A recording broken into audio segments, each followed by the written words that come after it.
दोस्तों नमस्कार। और एक बार फिर से आप सभी का स्वागत है आपके अपने पॉलिटिकल ट्रेनिंग कार्यक्रम में। और आज हम एक बहुत सामान्य सी कॉमन सी बात कर रहे हैं। आजकल जो चल रहा है, आप बड़े ध्यान से देखिए, समझिए। आजकल जो चल रहा है ना, उस परिवेश में आप क्या करेंगे? आप किसी दल के किसी नेता के समर्थक बन के रह जाइए, फिर क्या करेंगे? उदाहरण के स्वरूप अभी नीतीश कुमार जी हैं। जनता पार्टी को समर्थन देने वाले लोग अभी पानी पी पी कर कोसते थे नीतीश कुमार को, और अब परम पूजनीय हो गए उनके लिए नीतीश कुमार जी। अब क्या करेंगे वो? अब किस मुंह से बताएंगे नीतीश कुमार बहुत अच्छे आदमी थे? पहले किस मुंह से कहते थे नीतीश कुमार बड़े गंदे आदमी हैं? अब आप कहेंगे इस चर्चा का राजनीति से क्या लेना देना? मेरे दोस्तों, एक चीज समझिए, बहुत ध्यान से समझिए। आप बड़े उसको अपना फ्रेम बनाइए। विचारधारा की लड़ाई होती है। आप अपनी विचारधारा तैयार करिए, अपनी सोच तैयार करिए, आप अपना खुद का डेवलपमेंट बनाइए। अब सोच और विचार की बात देखिए। जैसे मैं अभी आपको दो मुद्दों पे लेके आता हूं। इस समय हमारे देश में दो लहरें चल रही हैं, दो मुद्दे चल रहे हैं। पहला, सबको धर्म के नाम पर ले जाओ, धर्म की तरफ मोड़ दो, सबको धर्म से जोड़ दो। दूसरा, जो कहता है संविधान के पथ पर चलना चाहिए देश को, या संविधान के रास्ते पे चलो, हर कोई संविधान को जानो। अंतर क्या है? अंतर यह है कि संविधान ये कहता है कि आप दलित हैं, अगर संविधान ये कहता है कि आपको कोई जाति सूचक वर्ड बोलता है, आपके प्रति कोई जाति सूचक शब्द बोल करके कुछ कहता है, उसके ऊपर कानूनी कार्रवाई हो जाएगी, विधिक कार्रवाई हो जाएगी और उसको दंडित किया जाएगा।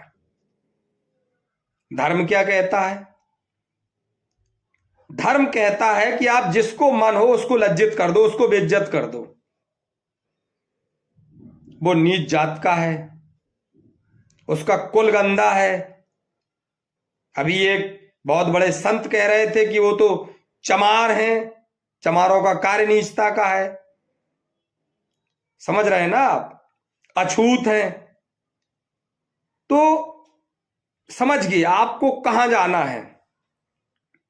धर्म हमारी संस्कृति है, हमारी सभ्यता है, हमारी विचारधारा है, लेकिन संविधान हमारा हक है, हमारा अधिकार है, हमारा अभिमान है, हमारा गौरव है। आपको राजनीति में चलना है तो आपको संविधान को समझना होगा, संविधान का अध्ययन करना होगा, संविधान को जानना और मानना होगा। उसी के आधार पर तो आप कार्रवाई करेंगे, उसी के आधार पर तो आप चलेंगे। संविधान समानता का अधिकार देता है आपको। धर्म की आप जब बात करेंगे तो धार्मिक लोगों का कहना स्पष्ट है, सभी इंसान बराबर हैं। लेकिन जब आप आगे बढ़ोगे इंसान की बराबर की बात, तो फिर ऊंच नीच आपको 200% देखने को मिलेगी। क्यों? समान वो कभी ना कहें आपको। अगर आपके वोट का डर ना हो तो आपके वोट के लिए कहते हैं वो कि हम सब बराबर हैं। तो दोस्तों, ईश्वर ये नहीं कहता है कि तुम चौराहे पे जाकर के चिल्लाओ, लेकिन संविधान कहता है कि संविधान को चौराहे पर जाकर के बताओ, हर कोई जाने, हर कोई माने। क्योंकि जितने अधिक लोग जानेंगे, उतना अधिक जो लोग जानेंगे वो शक्तिशाली और मजबूत होंगे। आज के इस टॉपिक पर, आज के हम इस चर्चा में स्पेशली फोकस कर रहे हैं इस चीज पे। बड़ी असमंजस की स्थिति बन जाती है। मैं अभी देख रहा था, एक सज्जन से मेरी बात हो रही थी, मैं उनको देख रहा था, तो नीतीश कुमार को मतलब बहुत दबा के वो पहले क्रिटिसाइज किया करते, अरे ये ऐसा है वैसा है, तुम नहीं जानते, पाल साहब कुछ नहीं जानते। लेकिन अब वो कह रहे थे नहीं, नीतीश कुमार का ये कदम बहुत सराहनीय है, राष्ट्र हित में है। नीतीश कुमार ने हमेशा जो किया देश हित में किया है। तो मैंने कहा पिछली बार जब भाजपा को लतियाया था, घर आया था, वो भी देश हित में होगा। तो बोले आप कांग्रेस में हो, आप विपक्ष में हो, आप ये करते हो वो करते हो। लेकिन ये होता है। आप अपनी विचारधारा को मजबूत करिए, अपने विचारों को सशक्त करिए, विचारों की बात करिए। जब आप विचारों की बात करते हैं, विचारों के ऊपर बात करते हैं, मुद्दों की बात करते हैं, तब फिर आपको कोई नीचे नहीं दिखा सकता है। लोग मुझसे कहते क्या तुम हिंदू नहीं हो? मैं हिंदू हूं। टीका क्यों नहीं लगाते हो? मेरी मर्जी। ईश्वर को मानता हूं, मेरे घर में श्री राम विराजे हैं, चित्रकूट हर अमावस्या जाता हूं, और भी अनुष्ठान होते हैं हमारे यहां। लेकिन इसका मतलब ये थोड़ी है कि अब आप उसको झंडा गाड़ के बताओ कि नहीं हमने तो सत्यनारायण की कथा की है, हमने अखंड रामायण का पाठ किया है, हमने दुर्गा चालीसा किया है। ये बताने की चीज होती है क्या भाई? नहीं होती। और दिखावा वो करता है जो होता नहीं है, जिसके पास कुछ होता नहीं है। अभी एक संत जी प्रधानमंत्री जी को चरणामृत दे रहे थे। भैया चरणामृत हाथ में लिया जाता है, प्रधानमंत्री जी मुंह खोल रहे थे, संत जी मुंह में चम्मच से चरणामृत डाल रहे थे। क्या ये तरीका होता है? वैध है तरीका? ये धर्म के अनुकूल है? नहीं है। लेकिन वो दिखा रहे हैं, फिर भी लोग तालियां बजा रहे हैं, वाह वाह वाह वाह, क्या बात है। मेरे मित्रों, इसलिए बहुत जरूरी है आप अपनी विचारधारा बनाएं, सशक्त विचारधारा बनाएं।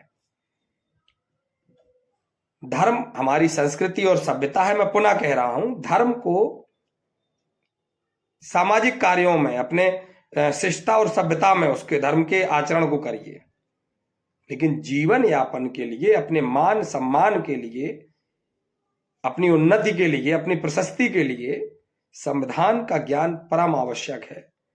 संविधान के पथ पर चलिए और दूसरी विचारधारा बनाइए। हमें राजनीति करनी है तो हम किसानों की बात करेंगे, हम छात्रों की बात करेंगे, नौजवानों की बात करेंगे, हम मजदूरों की बात करेंगे, हम महिलाओं की बात करेंगे, हम शिक्षा की बात करेंगे, हम कुरीतियों की बात करेंगे, हम समाज में अन्य जो घटनाएं घटित होती हैं, जैसे खनन हो रहा है, हम बैठे हैं, सरकार किसी की आंख बंद करके बैठे हैं। वाजपेयी कह रहे हैं रामराज्य आ गया, बढ़िया है, और सपाई कह रहे हैं खनन ज्यादा हो रहा है। सपा सरकार में सपाई कहते थे बढ़िया रामराज्य है, वाजपेयी कहते थे गलत हो रहा है। तब भी अवैध खनन हो रहा था, अब भी अवैध खनन हो रहा है। तब भी बिना रॉयल्टी ट्रक चल रहे थे, अब भी बिना रॉयल्टी ट्रक चल रहे हैं। तब भी ओवरलोड होकर के ट्रक चल रहे थे, आज भी ओवरलोड होकर के ट्रक चल रहे हैं। तब भी नदियों की जलधारा रोक करके खनन किया जा रहा था, अब भी किया जा रहा है, कुछ नहीं बदला है। तो हमें विचारधारा बनानी है कि गलत का विरोध करना है, हमारे नजर में गलत क्या है, हम उसका विरोध करेंगे। तो आज की चर्चा में बस इतना ही। बाकी स्वस्थ रहिए, प्रसन्न रहिए, और अपने आप को मानसिक तौर पर मजबूत करिए, वैचारिक तौर पर और सैद्धांतिक तौर पर मजबूत करिए। राजनीति में अच्छा लगेगा, लंबा खेलेंगे। धन्यवाद।